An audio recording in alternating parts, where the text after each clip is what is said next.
lovely good afternoon and welcome to Lunchtime Chat Show right here on KBN TV, the finest television in Zambia, now showing in more parts of the country. If you are in Western Province, Eastern Province, Northwestern Province, or Southern Province, you are able to watch us live, broadcasting live from KBN Media House HQ right here in Lusaka, and I'm your host Tapelo Joe Smarter. And today I have a very special guest on set with me. We are discussing gender, COVID-19, human rights, a perspective from the Islamic community. And my guest for this afternoon is Sheikh Adam Piri. Sheikh, good afternoon and welcome to Lunchtime Chat Show. Good afternoon. Thanks very much for inviting us. I'm really humbled. Okay. Now, first things first, I would like to find out from you.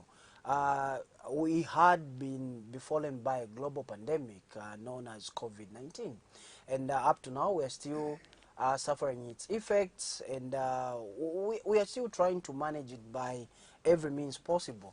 I want to get it from you. As the Islamic community, how have you been fighting the COVID-19 pandemic?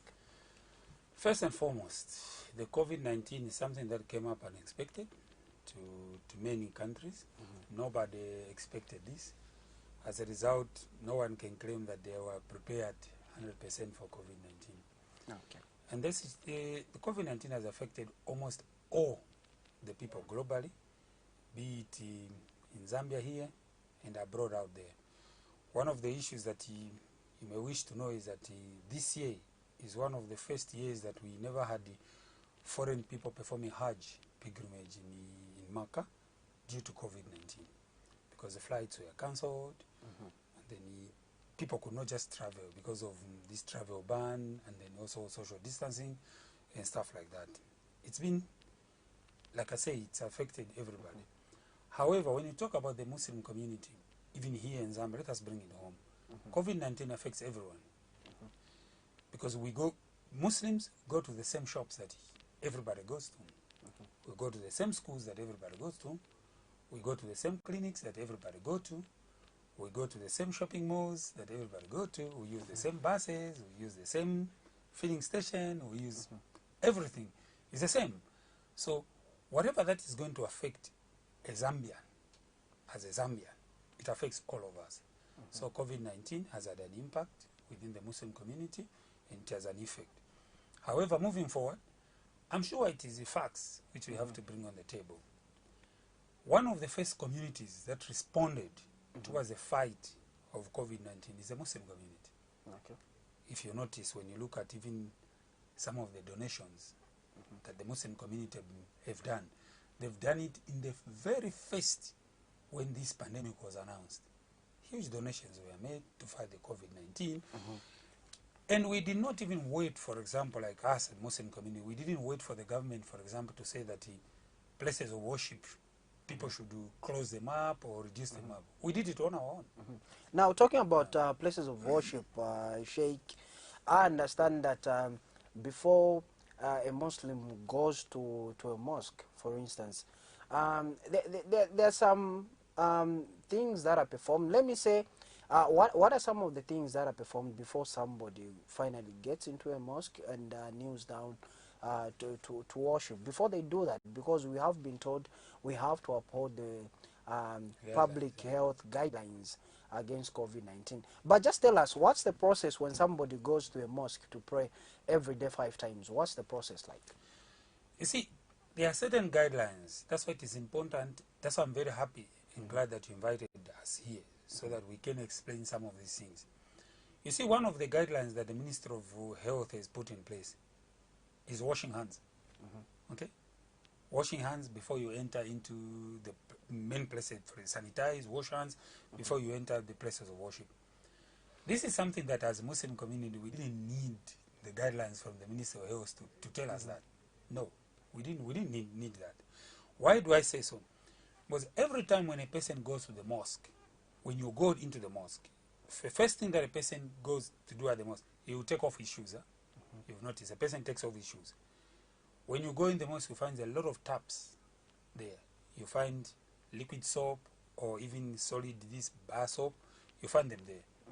A person who washes his hands with soap, He's going to rinse his mouth, clean up his nose, wash the face, wash the hands up to the elbow, wash the hands up to the elbow, and wash the feet before he enters into the place of worship. Meaning, when you talk about washing up, a person before he enters the mosque would have already washed up. Okay. So this is done every time a person goes to the mosque. This is it's called, in Arabic it's called wuzu. In English it's called ablution. A person washes up all these parts. So before a person enters into the place of worship. Again, when you go into the place of worship, for us, we are told that this COVID virus is spread more especially when people speak. Okay? Islamically, when a person enters into the mosque, it is not a place for chit-chats, where you start chatting, where you start discussing. No, it is a place for worship. Okay. When a person enters in the mosque, they just sit there quietly. When we stand up for prayers, we stand 1.2 meters apart, with the person in front and the person behind.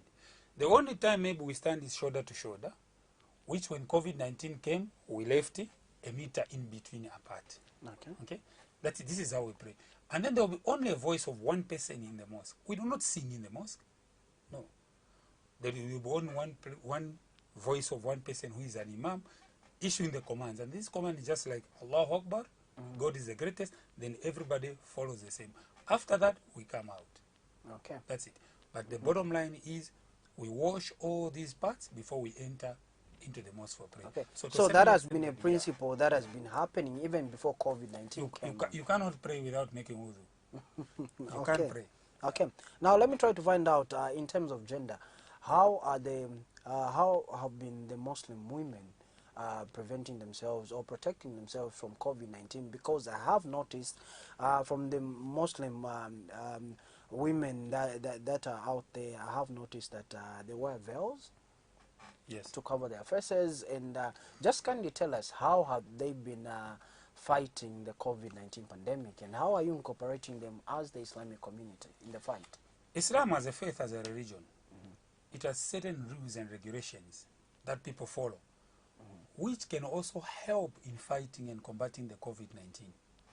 One of which is that Islam, it does not encourage or it does not allow people kwendo munguru. People move anyhow. Okay. Okay. What do we mean? Muslims, we are not a group of people who just move aimlessly, just walking about, moving about. We don't do that. Islam does not encourage that. Okay. Even when it comes now, even to our women folk, they do not just move anyhow. So meaning, indirectly, people are isolating. Before even the issue of COVID-19, Muslims already isolate themselves. We don't move anyhow. Okay? That is one. Second, we have seen this issue that usually people laugh about, telling people, no, you see, maninja, when they see Muslim women, they say, maninja. Okay? There are a group of Muslim women who were like that. So they didn't need the government to tell them that they should cover up their mouth and nose. Because this is already done. Okay? So meaning, at least the Muslim community has been reducing the transmission, if at all, the transmission of COVID-19, because they were already masked up. Okay? Islam also tells us, this is one thing that I should tell you, before the COVID-19, it is not allowed for a Muslim to sneeze or to cough open like that, the way we see commonly here, people coughing, oh, Islam forbids that. It doesn't allow that. Okay. Islam tells you, when you want to cough, you have to close your mouth. Okay. You cough like that. If you can't, you have to close your mouth with the back of your palm of your hand. You have to cough like that. Every knowledgeable Muslims will tell you that. So these are principles that are already embedded. Already in Islam. Okay. When you want to cough, when you want to sneeze, you have to sneeze like that, or you have to close your mouth with the bottom upper part of your palm, like that. So meaning, if you cough like this, if there are anything, it can be here. So even if you are to touch something, you can touch, because if the droplets are not going to be found here, they will be at the back. Okay? At the same time, if you have, Islam tells you that if you've got a disease that can be transmitted, maybe the way like COVID is, you are supposed to isolate. Okay. That's why we were telling people that, you see, Islam says people who are from a place where an outbreak has come out, like the way COVID is. If, for example, COVID was in Lusaka alone, all Muslims within Lusaka are forbidden to travel outside Lusaka. Okay. This is the religion I'm talking about. I'm not talking about the guidelines of the Minister of Health. No. I'm talking about the Islamic perspective. Muslims in Lusaka are not allowed to travel outside Lusaka. Okay. And Muslims outside Lusaka are not allowed to come into Lusaka. So meaning you have to isolate if there's such a disease. This is Islamic commandment. So this is the beauty of Islam. This is Islam that I'm talking about. I'm not talking about the Minister of Health, where you wait for the Minister of Health to tell you that, no, don't travel. Islam tells you already automatically, if there is such an outbreak, you're not supposed to travel here. Of course, as a human being, there's a weakness that you want to move out.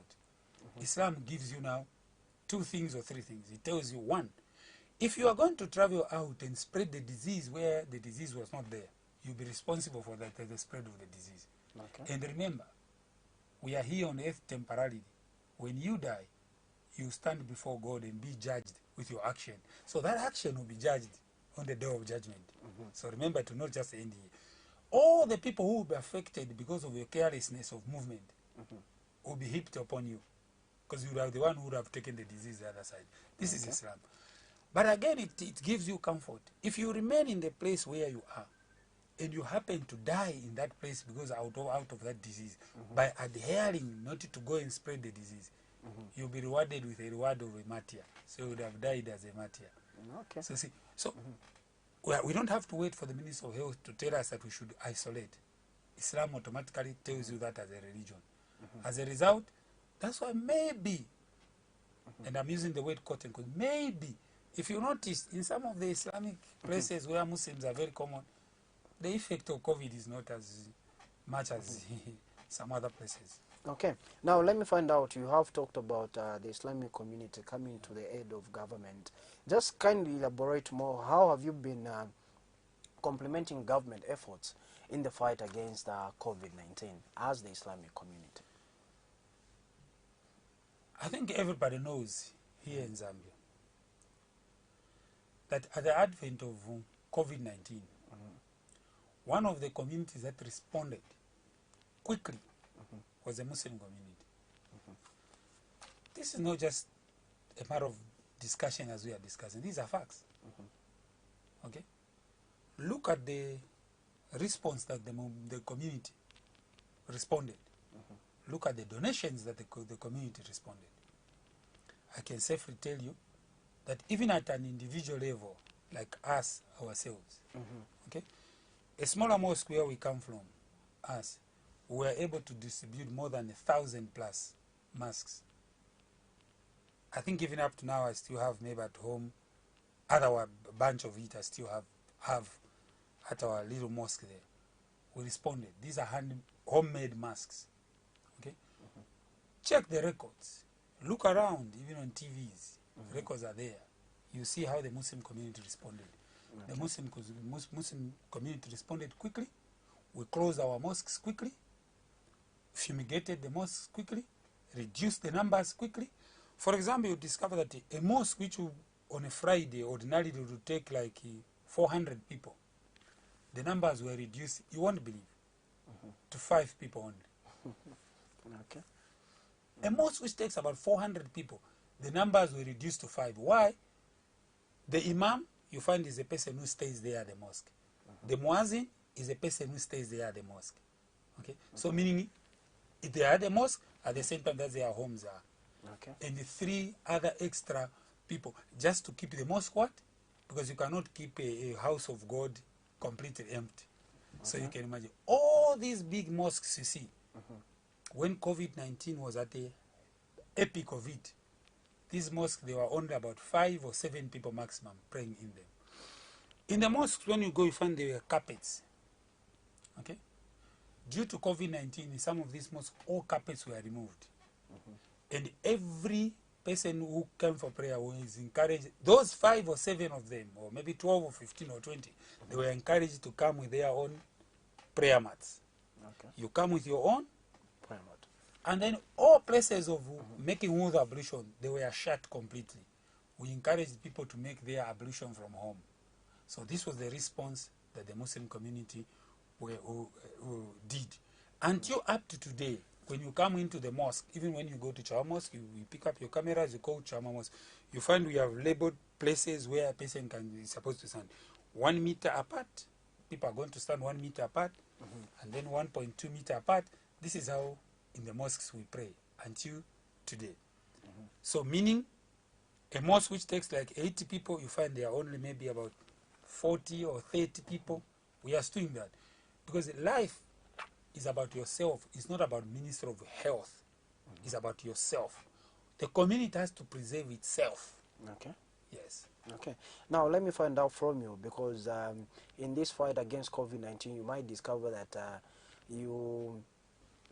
maybe certain people might feel like their rights are being violated due to the measures that are being put in place, or the measures that were put in place. Right now, they have been relaxed, quite all right, but they still apply. Just kindly tell us, as the Muslim community, how have you been making sure that you don't violate your, not just the Muslim community's rights, but all the citizens of this country? You don't violate their rights. How have you been doing it? Of course, there are rights that have been violated, okay, in the enforcement of this COVID-19. Let us talk the more recent one, because we need to speak in things that are already there. We don't have to invent them. Okay. Let us speak of things that are already there. There was an incident in, I don't know whether it is in Chainda or whatever community area, where the police went there to go and enforce these COVID-19 guidelines. A disaster. What happened there? They shoot somebody, maybe dead. 2 days ago, another person was on TV narrating how the bullets were shot to him. Really? Really? Like really? Killing someone over guidelines of COVID-19? What are you talking about? Okay? Was it really worth going to that trouble? Now, that person is dead. He has left maybe the wife, the children, and the others who are depending on him. So you have deprived all these from that individual just to enforce the guidelines of not finding themselves in a bar. Was it not really enough for the police, for example, to go there? After all, immediately when the police go there, people are going to scamper. So when they scamper, you go to the owner of the bar, so we found you working, we are giving this call out, can you report yourself to a police station tomorrow morning? But you go and fire and kill somebody or injure people or stuff like that.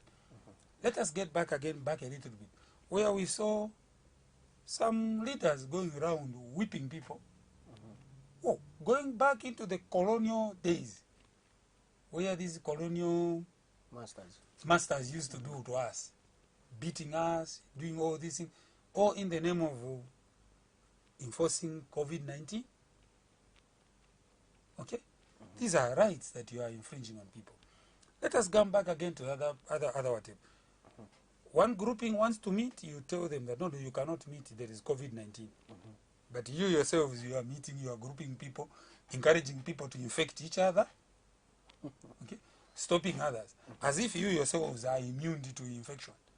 These are, you are infringing on the rights of people. Are you with me? Equally the same to the Muslim community. There are other Muslim communities which we have been telling people, as you may aware, a good number of Muslims, they are also employers. Many Muslim communities, they employ people. Some of our people, for example, they will tell the maid not to go home. So we could tell them, for example, say, no, what you are doing, you are infringing on the rights of this maid. Okay. Simply because this person is poor, now you want to tell this maid, say, don't go home, you are going to bring COVID here. But you have forgotten one thing. This maid is at your house, you are telling this maid that is going to bring COVID. But you, early in the morning, you go and open up your shop. And you are receiving money from the members of the public. Are you not seeing the situation that you might also get COVID yourself from the money that you are touching at the shop? And then you want to take it home? Later on, the maid is going to get infected. And we have seen this. It is in the news, in the domain, where a maid get infected from the bosses. Are you with me? So these are some of the issues. At the same time, there are some who are employing people. They just laid them off without paying them anything.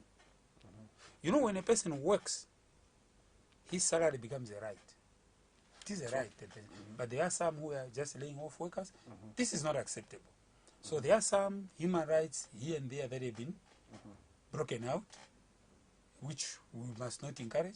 It is also in the public domain, where one company locks up hundreds of people, all in the pretext of COVID-19.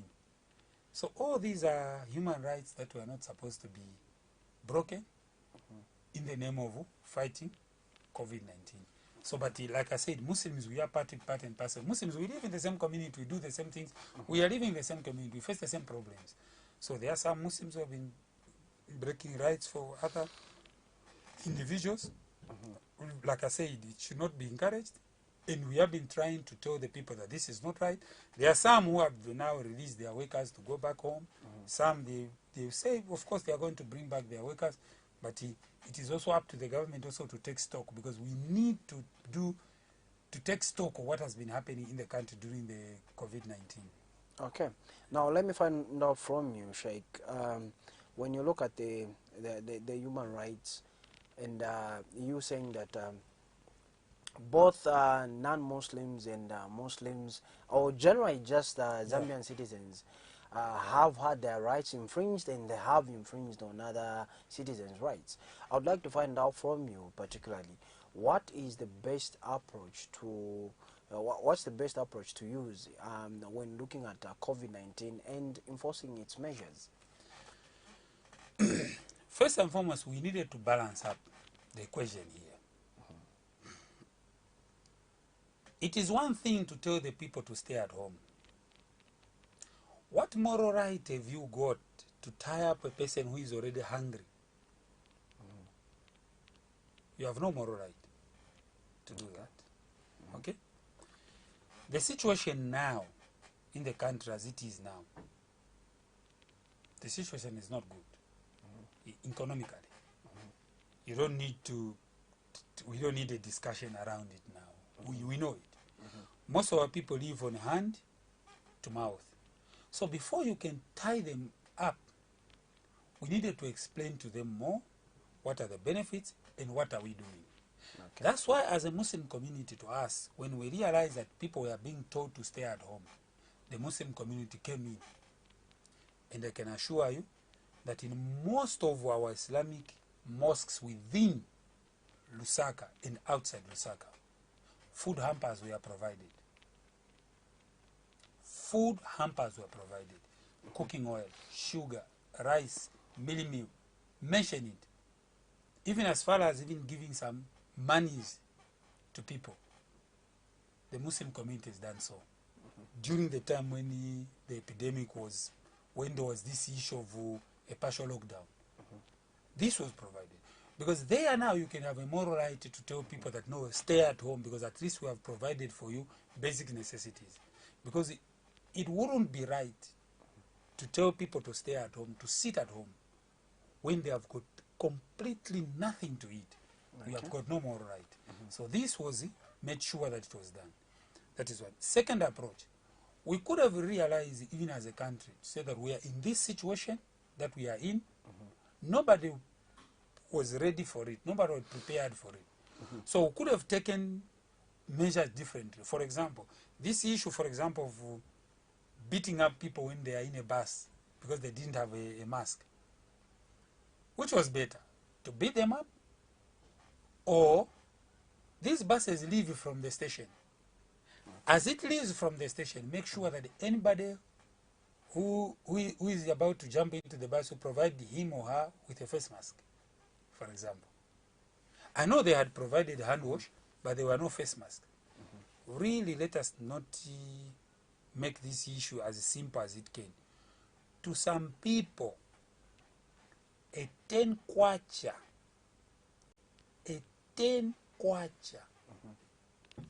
is a budget of a family in this country.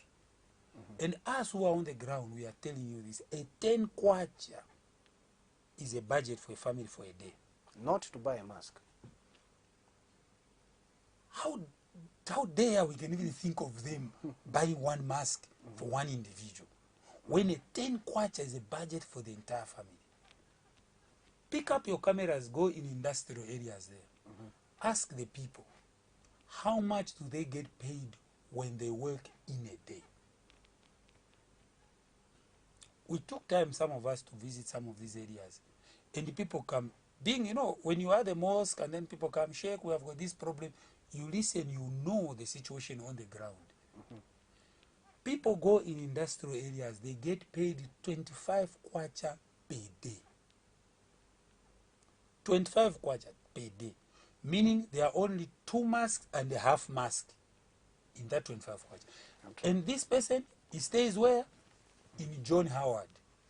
Where is he found? In heavy industrial area. If he uses a 10 kwacha to travel, he has got only 15 kwacha on that particular day. Then you want to tell them to buy a mask? Then you tell them that, no, you are going to die with COVID. They will tell you, COVID, I will die with it. But with hunger, 4 or 5 people will die with it at home. Now, as I go home, there's nothing to eat. So sometimes when we are putting up these measures, there could be another way how we could have done this much better without infringing on people's rights. There are masks that we are provided.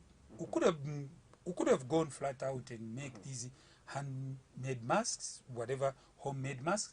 Then we tried to give. So there could be another way. We did try. And I can assure you that when we are giving these masks at the mosque, nobody got less than 5 masks.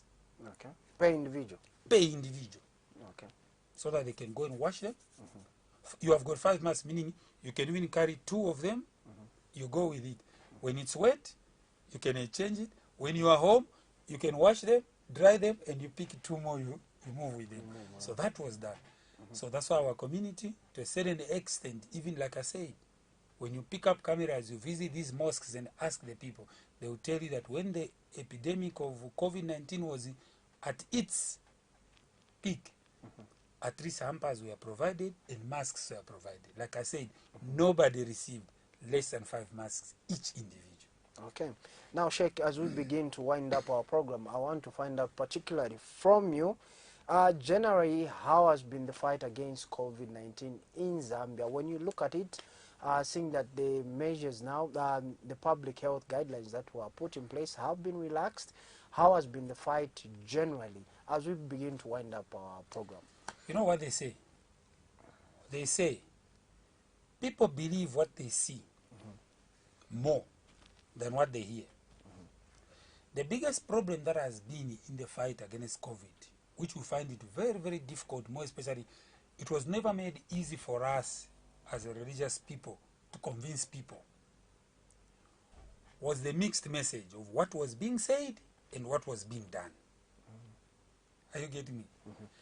And I would feel for our hard-working Minister of Health, all kudos go to him. He's been very, very hard-working.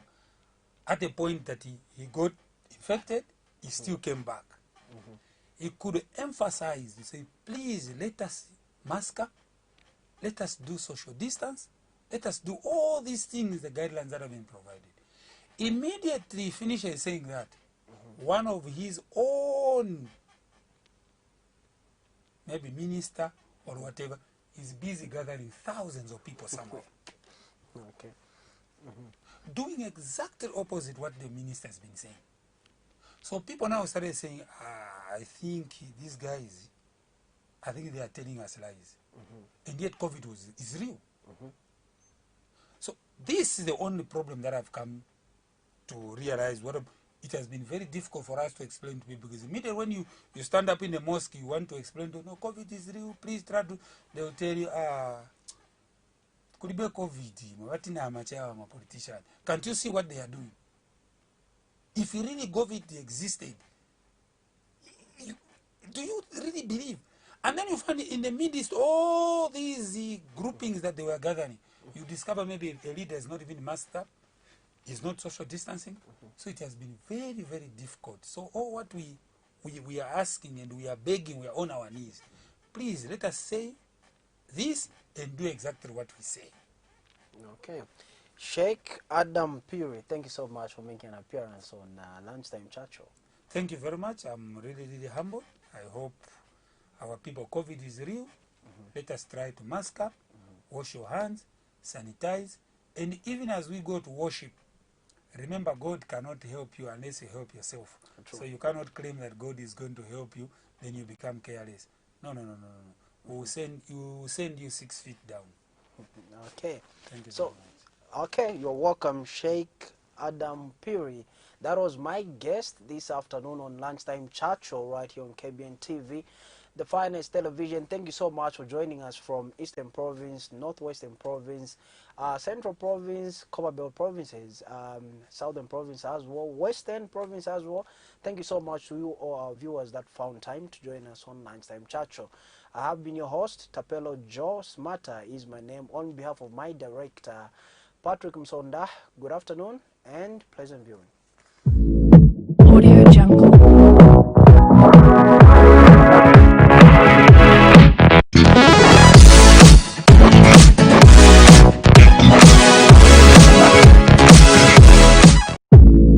Audio Jungle.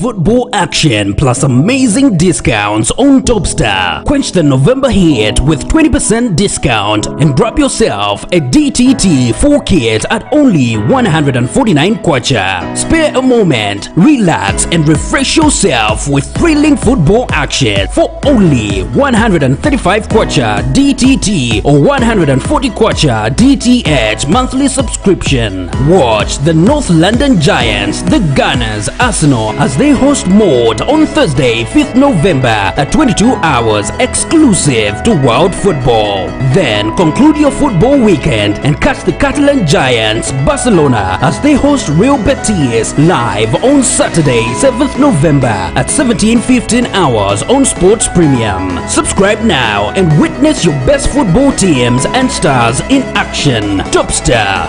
Enjoy digital life. Betway's Fought to Score is back and better than ever. Play our weekly soccer predictor where you can win your share of an amazing cash prize each week. Simply choose the first goal scorers in 4 selected matches and submit your selection before the first match kicks off. Entry is free, and if the prize isn't won, it'll roll over to the following week. Bet your way with Betway. Great football.